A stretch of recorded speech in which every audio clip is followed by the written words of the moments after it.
guys were tight. I don't feel tight. I feel like my old self. You're so cute when you don't understand stuff. And also when you understand stuff. You under a love potion. No, she's not. Just keep going. Salazar took off to tour the world. I wanted to go, but obligations kept me from my trip. Like you had to binge watch Game of Thrones or something? No. I stopped watching Game of Thrones when Drogo died. It was through a connection with my fellow knight, a wizard named Toby Hufflepuff, that I was introduced to Helga Hufflepuff, who was Toby's widowed sister-in-law. I'm a Hufflepuff. Oh, I can tell. What does that mean? What? There's some sheets with holes in it over there. It scared me for a second. Well, back on topic, because Helga introduced me to the most beautiful woman that I had ever seen. Sabrina. No, Rowena Ravenclaw. I fell for her like a sack of stones. Potatoes. What? The expression is potatoes. You fell for her like a sack of potatoes. No one puts potatoes in sacks. What's wrong with you? Everyone knows you put stones in sacks. What for? Soup. Anyway, unfortunately, Rowena was also already with another man. I was crushed, but I knew that was such life. Then came along Sabrina. Then along came Sabrina what? Then along came Sabrina, crushing it at life. Well, Yay. good for you, Sabrina. Eventually, the two girls, Salazar and I, took to teaching everyone around how to perfect their magic until someone, I forget who, it wasn't me, I remember that much, decided to start an actual school to protect those being persecuted. So you were kind of a traveling school showing people how to make playing cards fly around your waist and then selling the trick to unsuspecting pedestrians. Sort of like David Blaine, the early years. David Blaine is at best an amateur compared to me. And before you say it, Chris Angel is still playing with a magic set that was bought at Target. Burn. But you don't have a Vegas show like Chris Angel. Vegas makes me itchy. Moving on in my tale. Rowena found the perfect location up in the Scotlands, and 4.5 years later, the magical castle that would serve as a proper school was built. That was around the year 990 or 993. We taught, we laughed, we had Pizza Friday in the cafeteria, but all was not well between myself and Salazar. Hey, so what happened? Like, you guys couldn't agree on what the default pizza was? Oh, that's easy. It's pepperoni. No, it's cheese. No, it's pepperoni. It's actually just the crust. Chris, no one agrees with you in your crust theory. It wasn't default pizza that was the problem. Slytherin and I eventually grew apart due to his distrust of Muggleborns. His belief was that they should not be accepted into Hogwarts. That's not cool. No, it was not any temperature. Aw, look at him being cute again. And also standing there Salazar? with the muscles and a beard. Salazar left the school, but not before he built a hidden chamber within the castle, in which he hid a basilisk that his heir would later use to try and purge the school of Muggleborns. So, question. How did you die? Chris, you can't ask that. Why can't I ask that? Because there's no research on it. Oh, yeah, makes sense. What is this cool hat that I'm not supposed to be wearing, but I'm wearing and it keeps talking to me? Well, you're right. You're not supposed to be touching or wearing that. The Sorting Hat is a sapient artifact and was my gift to the school. Why would you donate a sappy artifact to the school? Not sappy, sapient.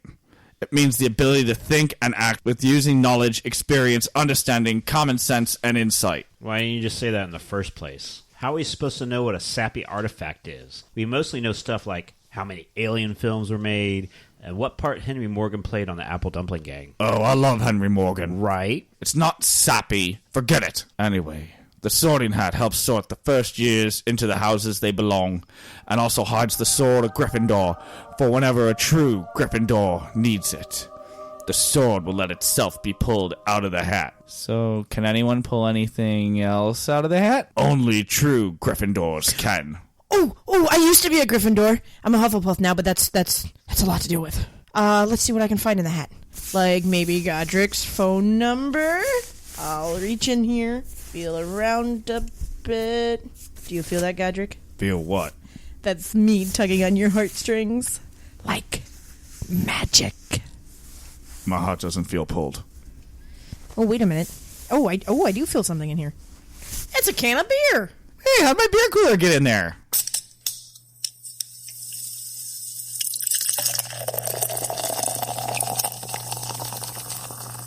JL beer cooler, it's cooler than you think. JL beer cooler, it's cool enough to drink. It's cool enough to drink, yeah. Well, that's cool. What kind of can of beer is this? It's out of Chicago from Revolution Brewing. It's their Oktoberfest. Oktoberfest. It's a little late for Oktoberfest. It's been sitting in a hat waiting for us, Chris. What do you want?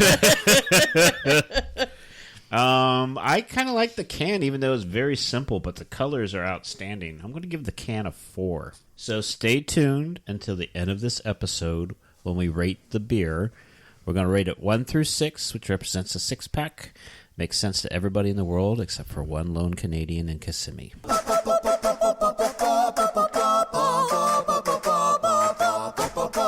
Well, that was a somewhat bitter beer.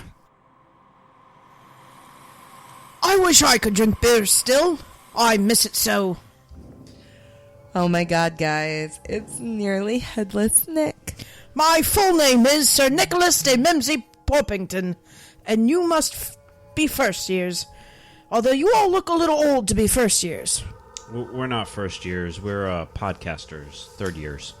Oh, as the ghost of Gryffindor Tower, we will have none of that podcast nonsense in here, unless it's not rocket surgery. I do love that podcast. Well, isn't that nice? Yes, I believe it quite is. Okay then, I'll just float out of here. Carry on! So, are you married or perhaps dating Godric? Nope. You do realize that he's dead, right? So? And you're married? Not when I'm on the podcast and in a magical make-believe place, I'm not. Okay, fair enough. Hey, you know when you have that celebrity list game that you were allowed to cheat on your spouse with? Yeah. Godric Gryffindor was on mine. I thought he was fictional. Oopsies. Guess I found a loophole. La la la la la la la la la la la. Dobby wants to know, who's all this then? Oh, dear God, it's Dobby. I hate Dobby. Dobby thinks Mrs. is very rude. Yeah, well, Laura thinks Dobby is very annoying. Here's a sock. Take it and run along. Dobby's already free, Mrs. Dobby has no need for any more socks. Dobby get fan mail full of socks every day. Dobby stores all the socks in this fishbowl. Hey, Dobby's fishbowl is empty of socks. It's now full of little scraps of paper. Oh, yeah, that happens whenever Sabrina's around. Those are fishbowl facts. Fishbowl facts. Pull one out and read it. Dobby has to wait for the fishbowl to be passed to him. That isn't true, Dobby. God, you're so annoying. Wow, Laura, why you gotta hold out the fishbowl on Dobby? It was right there. He wasn't paying attention. Fishbowl fact number 1.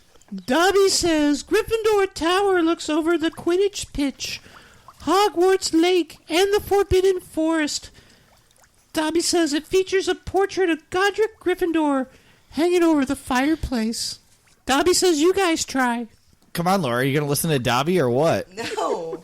Sabrina can go after Dobby. Fishbowl fact number 2. The fat lady, also sometimes referred to as the pink lady, is a former Gryffindor herself. She was a pink lady?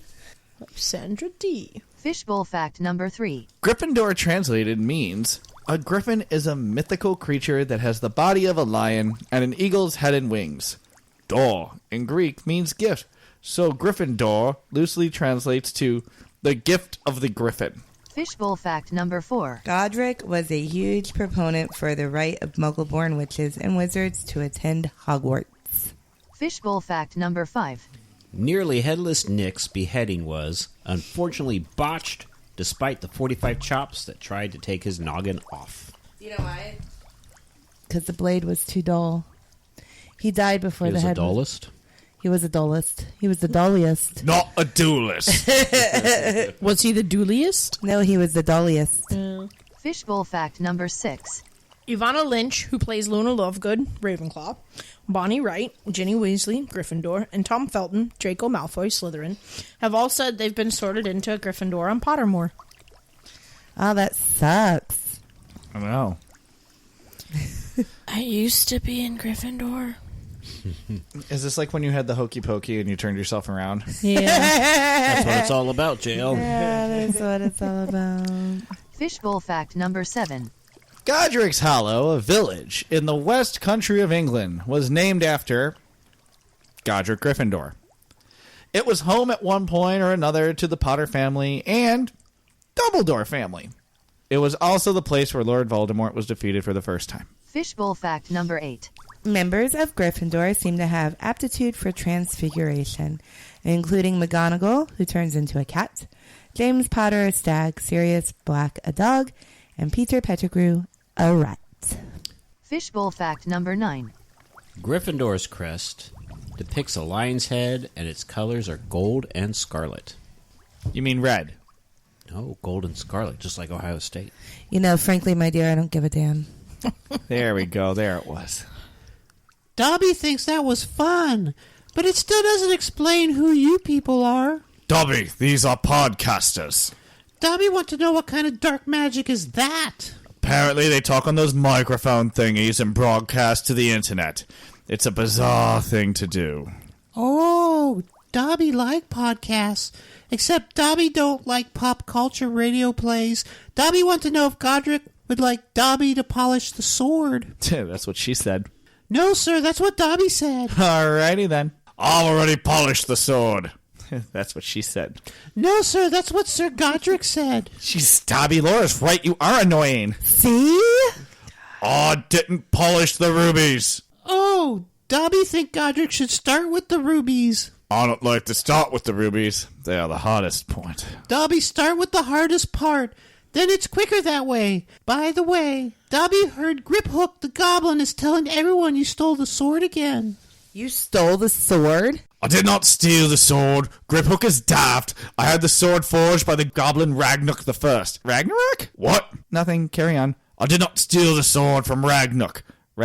Stop that. I'll try. No promises. And no more words. You're telling me you love me as you're walking away. Oh, Dobby loved Berlin.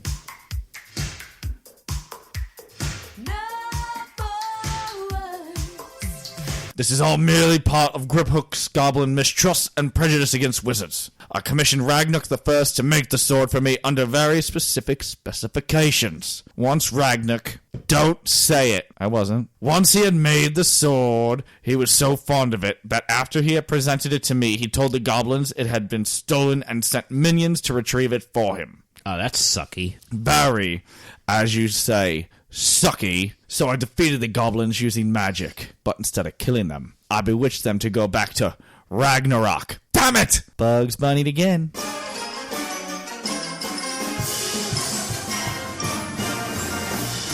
Anyway, I told them that if he tried to take the sword again, he would use it against them. The king took the threat seriously, but still insisted it had been stolen from him until the day he died. Regardless, it's a fine sword and indestructible. It was used by Harry Potter to kill the basilisk and by Neville Longbottom to decapitate the snake Nagini. Yes, it was. Dobby hopes that it doesn't end up in Bellatrix Lestrange's vault again. That doesn't matter much. It will always come to a Gryffindor when they need it. Vault or not. I heard that you are an animagus. Is that true? Sabrina, you shouldn't ask people what denomination they are unless they volunteer that first. Oh, it's not a religion. If it was, he'd be in the corner. What does that mean? Ooh, I speak Chris. I'll translate. That's Godric in the spotlight, losing his religion. Funny. An animagus is a witch or wizard who can transform themselves into an animal and back again whenever they want. Ooh, so like a metamorphomagus. Sort of, but metamorphomagus is hereditary, while an animagus is taught. You can learn it at Hogwarts, actually. I'm an animagus. Can you guess what animal I turn into? Before you answer that, Dobby think Dobby should do pop quiz to see what these podcasters know. Ah, yes, Dobby. Good segue. Dobby says, it's time to get out your pens and your papers and your protractors and your Senate erasers and your non-Senate erasers and the pencils without the erasers on top because you chewed them off. As Dobby says,